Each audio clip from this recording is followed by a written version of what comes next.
Are you attaching a SANDMARC lens to the iPhone's standard camera lens and facing this issue? Don't worry, your lens isn't broken or damaged. It's because the lens is triggering the macro mode on the iPhone and causing a blackout or a partial eclipse. To fix this, you'll have to enable the feature called macro control. This will allow you to toggle off macro mode when it occurs unexpectedly. To enable it, first go to Settings, then to Camera, and then scroll all the way down until you get to macro control.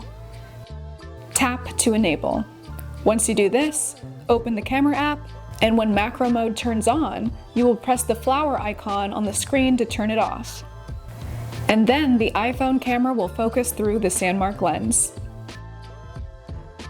If you attach your lens to the telephoto lens of the iPhone, you will face a similar issue.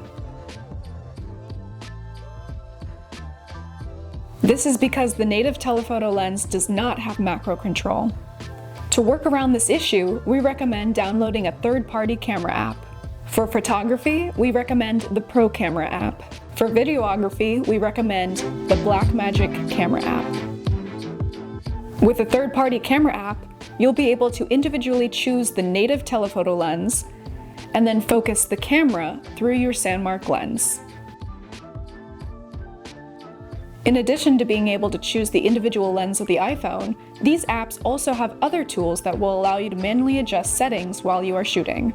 Just like a DSLR or mirrorless camera, you can tweak exposure, frame rate, ISO, and much more.